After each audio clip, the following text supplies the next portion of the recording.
I should have trusted my gut. From the moment we arrived, something felt off. It started with the rental car. The agency had lost our reservation, so we were stuck with a tiny beat-up sedan that looked like it had been driven through a demolition derby. But whatever, it was a vacation. My girlfriend Emma was beaming with excitement. I wasn't going to ruin that. The drive to the cabin was worse. Winding roads carved into the mountains, barely wide enough for one car.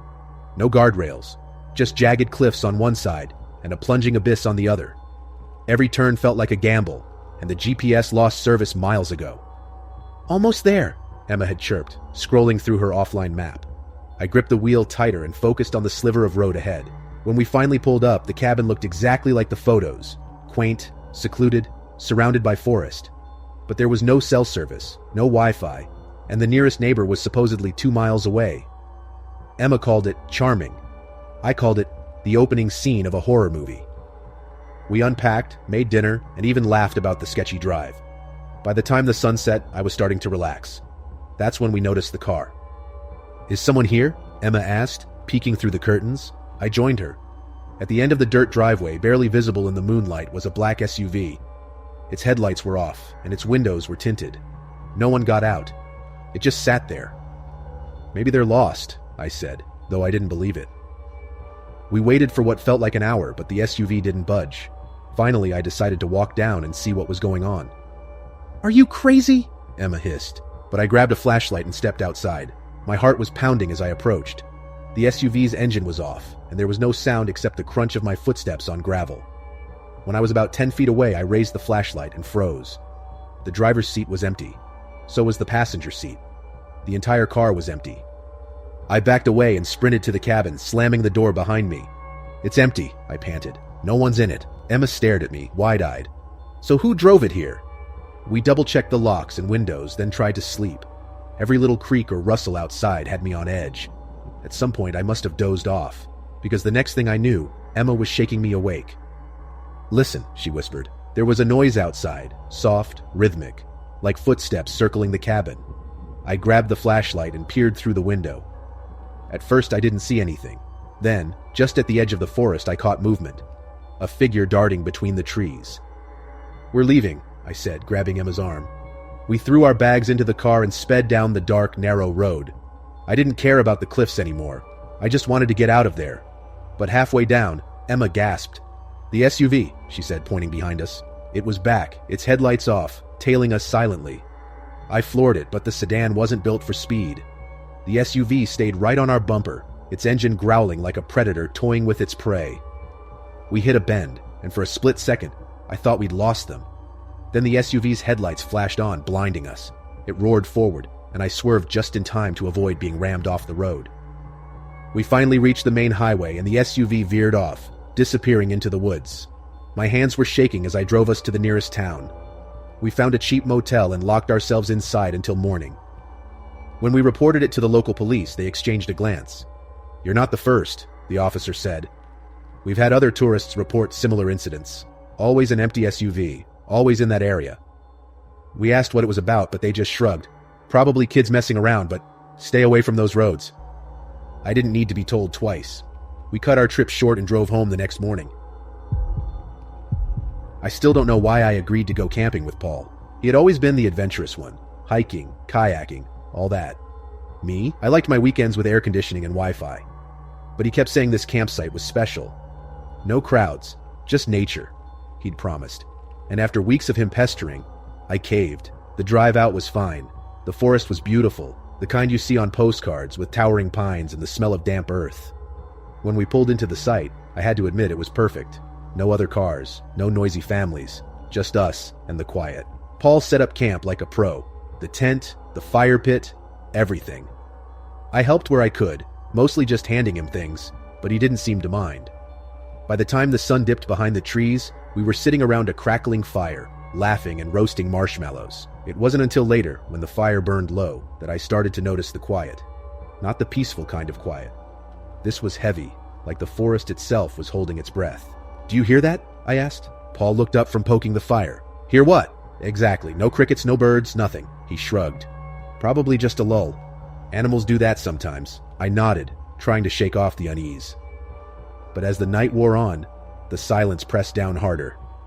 Every snap of a twig or rustle of leaves felt magnified, sending my nerves into overdrive. When we turned in, I found it hard to sleep. I kept hearing faint sounds movement just outside the tent.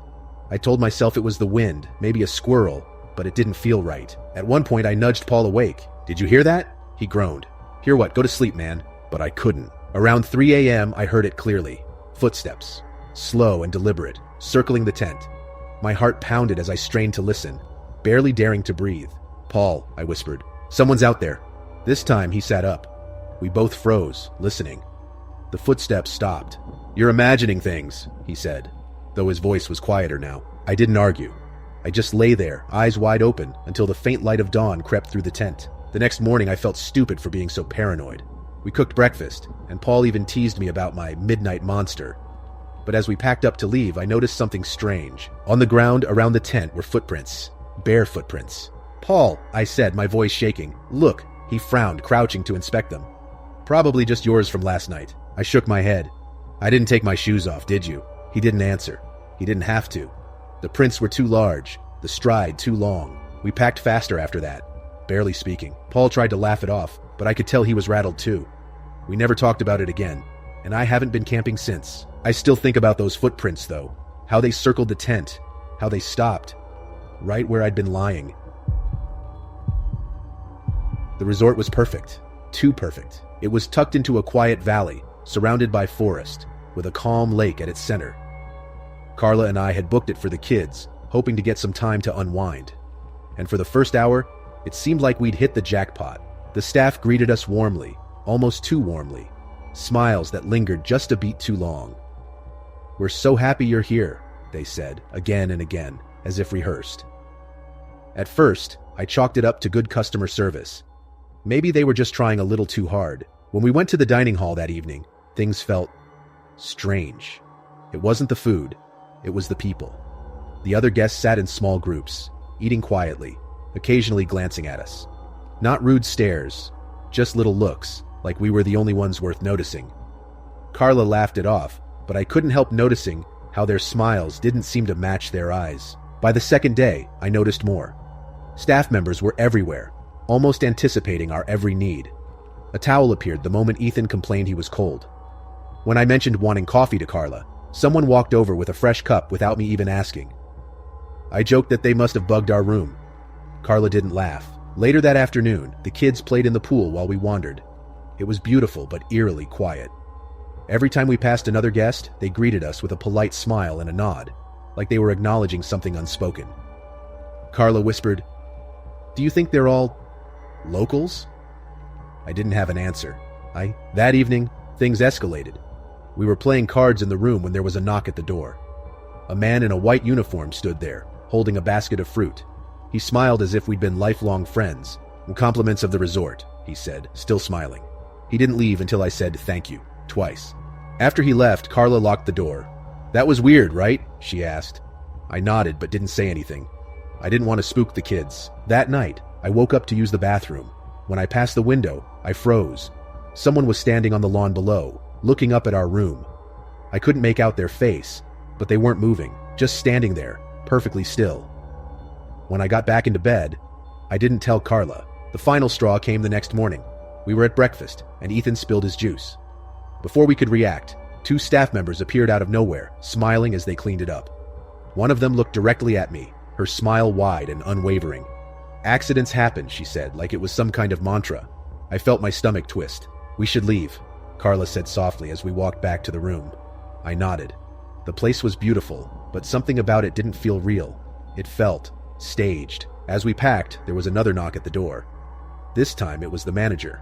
A tall, thin man with a perfect suit and that same plastered smile. "Leaving so soon?" he asked, his tone light but off somehow. I said yes, and his smile tightened. He stood there for a long moment before finally saying, "We hope you'll come back soon. Guests like you are rare." We drove away in silence. When I glanced in the rearview mirror, I saw a group of staff standing at the entrance, watching us leave. All of them smiling. I don't know what it was about that place. Nothing outright happened. But even now, when I think about it, I can't shake the feeling that we weren't supposed to leave.